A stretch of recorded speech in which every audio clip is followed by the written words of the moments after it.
ಎಲ್ರಿಗೂ ನಮಸ್ಕಾರ. Welcome back to my YouTube channel.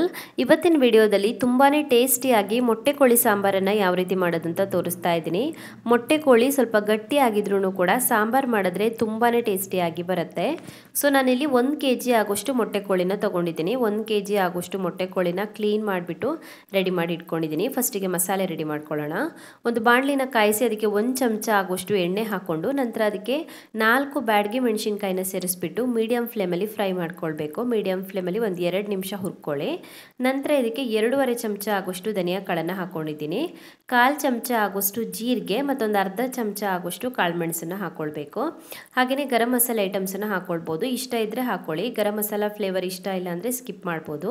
ನಾನಿಲ್ಲಿ ಒಂದು 2 ಪೀಸ್ ಆಗೋಷ್ಟು ಚಕ್ಕೆ ಹಾಕೊಳ್ತಾ ಇದ್ದೀನಿ. 4 ಪೀಸ್ ಆಗೋಷ್ಟು ಏಲಕ್ಕಿ ಮತ್ತು 4 ಪೀಸ್ ಆಗೋಷ್ಟು ಲವಂಗ ಹಾಕೊಂಡಿದ್ದೀನಿ. ಇದನ್ನ ಇವಾಗ ಮತ್ತೆ ಒಂದು 2 ನಿಮಿಷದವರೆಗೂ ಫ್ರೈ ಮಾಡ್ಕೊಳ್ಳೋಣ.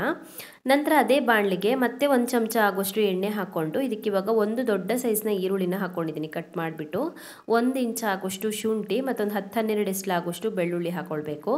ಸ್ವಲ್ಪ ಹೊತ್ತು ಫ್ರೈ ಮಾಡ್ಕೊಳ್ಳೋಣ. ಇದನ್ನು ಈರುಳ್ಳಿ ಸ್ವಲ್ಪ ಬಾಡಬೇಕು, ಅಲ್ಲಿವರೆಗೂ ಫ್ರೈ ಮಾಡ್ಕೊಳ್ಬೇಕು. ಈರುಳ್ಳಿ ಬಾಡದ ನಂತರ ಇದಕ್ಕೆ 1 ಟೊಮ್ಯಾಟೊ ಹಾಕೊಳ್ಬೇಕು. 1 ಕಪ್ ಆಗೋಷ್ಟು ತೆಂಗಿನಕಾಯಿ ತುರಿ, ಒಂದು 10-12 ಪುದೀನ ಎಲೆಗಳು, ಹಾಗೆಯೇ 1 ಮುಷ್ಟಿ ಆಗೋಷ್ಟು ಕೊತ್ತಂಬರಿ ಸೊಪ್ಪನ್ನು ಹಾಕ್ಕೊಳ್ಬೇಕು. ಮತ್ತು ಚೆನ್ನಾಗಿ ಫ್ರೈ ಮಾಡ್ಕೊಳ್ಳೋಣ. ಇದನ್ನು ಸ್ವಲ್ಪ ಸಾಫ್ಟ್ ಆಗಬೇಕು, ಕ್ವಾಂಟಿಟಿ ಕಮ್ಮಿ ಆಗುತ್ತೆ. ಸಾಫ್ಟ್ ಆಗಿಬಿಟ್ಟು ಅಲ್ಲಿವರೆಗೂ ಹುರ್ಕೊಳ್ಬೇಕು. ಸೊ ಹುರ್ಕೊಂಡಿರುವಂಥ ಮಸಾಲೆ ಐಟಮ್ಸ್ ತಣ್ಣದಾದ ನಂತರ ಇದಕ್ಕೆ ಇವಾಗ ಒಂದು ಅರ್ಧ ಚಮಚ ಆಗೋಷ್ಟು ಅರಿಶಿನ ಪುಡಿ ಮತ್ತೊಂದು ಸಣ್ಣ ಪೀಸ್ ಆಗೋಷ್ಟು ಹುಣಸೆ ಹಣ್ಣನ್ನು ಸೇರಿಸಿ ನೀರು ಹಾಕಿಬಿಟ್ಟು ನೈಸಾಗಿ ರುಬ್ಬಿಟ್ಕೊಳ್ಬೇಕು.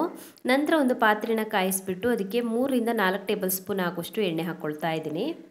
ಎಣ್ಣೆ ಕಾದ ನಂತರ ಅದಕ್ಕೊಂದು ಸ್ವಲ್ಪ ಕರಿಬೇವಿನ ಎಲೆಗಳನ್ನು ಹಾಕ್ಕೊಳ್ಳಿ. ಹಾಗೆಯೇ 2 ಈರುಳ್ಳಿನ ಕಟ್ ಮಾಡಿ ಹಾಕ್ಕೊಳ್ಳಿ. ಆಲ್ರೆಡಿ ರುಬ್ಬೋದಕ್ಕೆ 1 ಈರುಳ್ಳಿ ಹಾಕ್ಕೊಂಡಿದ್ದೀನಿ. ಇವಾಗ ಇನ್ನು 2 ಈರುಳ್ಳಿ ಹಾಕ್ಕೊಳ್ತಾ ಇದ್ದೀನಿ.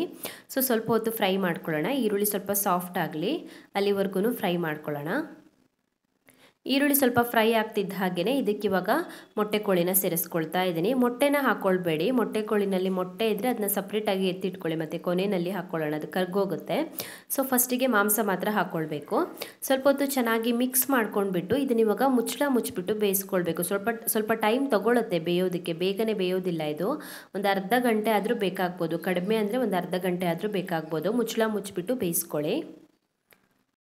ಚಿಕನ್ ಅರ್ಧದಷ್ಟು ಬೆಂದಾದ ನಂತರ ಇದಕ್ಕೆ ಇವಾಗ ಉಪ್ಪು ಹಾಕಿ ಬೇಯಿಸ್ಕೊಳ್ಳೋಣ.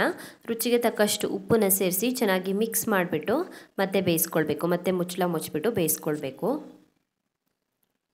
ಸೊ ಚಿಕನ್ ಪೂರ್ತಿಯಾಗಿ ಬೆಂದಾದ ನಂತರ ಇದಕ್ಕೆ ಇವಾಗ ಮಸಾಲೆ ಹಾಕ್ಕೊಳ್ತಾ ಇದ್ದೀನಿ. ನಾವು ರುಬ್ಬಿಟ್ಕೊಂಡಿರುವಂಥ ಮಸಾಲೆ ಮತ್ತು ಅದಕ್ಕೆ ತಕ್ಕಂತೆ ನೀರನ್ನು ಸೇರಿಸ್ಬಿಟ್ಟು ಚೆನ್ನಾಗಿ ಮಿಕ್ಸ್ ಮಾಡ್ಕೊಳ್ಳಿ. ಜಾಸ್ತಿ ದಪ್ಪ ಮಾಡ್ಕೊಳ್ಬೇಡಿ, ಸ್ವಲ್ಪ ತೆಳುವಾಗೇ ಇರಲಿ. ಇದಕ್ಕೆ ಇವಾಗ ಮೊಟ್ಟೆ ಹಾಕ್ಕೊಳ್ಬೇಕು. ನಾವು ತೆಗೆದಿಟ್ಕೊಂಡಿರುವಂಥ ಮೊಟ್ಟೆ ಹಾಕ್ಕೊಳ್ಬೇಕು. ಮತ್ತು ರುಚಿಗೆ ತಕ್ಕಷ್ಟು ಉಪ್ಪನ್ನು ಸೇರಿಸ್ಕೊಂಡು ಚೆನ್ನಾಗಿ ಮಿಕ್ಸ್ ಮಾಡಿಬಿಟ್ಟು ಮತ್ತೆ ಒಂದು 15 ನಿಮಿಷದವರೆಗೂ ಮಸಾಲೆ ಜೊತೆಗೆ ಚಿಕನನ್ನು ಕುದಿಸ್ಕೊಳ್ಬೇಕು. ಸೊ ಒಂದು 15 ನಿಮಿಷದವರೆಗೂ ಕುಕ್ ಮಾಡ್ಕೊಂಡಿದ್ದೀನಿ. ಚೆನ್ನಾಗಿ ಬೆಂದಿದೆ, ಚಿಕನ್ ಕೂಡ ಚೆನ್ನಾಗಿ ಬೆಂದಿದೆ ಮತ್ತು ಗ್ರೇವಿ ಕೂಡ ಕುಕ್ ಆಗಿದೆ.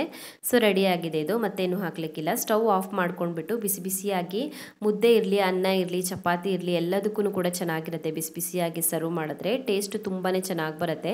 ಚಿಕನ್ ಸ್ವಲ್ಪ ಗಟ್ಟಿಯಾಗಿರುತ್ತೆ, ಬಟ್ ತುಂಬಾ ಚೆನ್ನಾಗಿರುತ್ತೆ, ರುಚಿಯಾಗಿ ಬರುತ್ತೆ. ಸೊ ನೀವು ಕೂಡ ಒಂದ್ಸಲ ಮೊಟ್ಟೆ ಕೋಳಿ ಸಾರನ್ನು ಟ್ರೈ ಮಾಡಿ.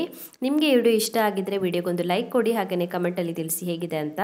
ಇನ್ನೂ ಹೆಚ್ಚಿನ ವಿಡಿಯೋಗಳಿಗೆ ನನ್ನ ಯೂಟ್ಯೂಬ್ ಚಾನಲನ್ನು ಸಬ್ಸ್ಕ್ರೈಬ್ ಮಾಡ್ಕೊಳ್ಳಿ. ಹಾಗೆಯೇ ನನ್ನನ್ನು ಫಾಲೋ ಮಾಡೋದನ್ನು ಮರಿಬೇಡಿ.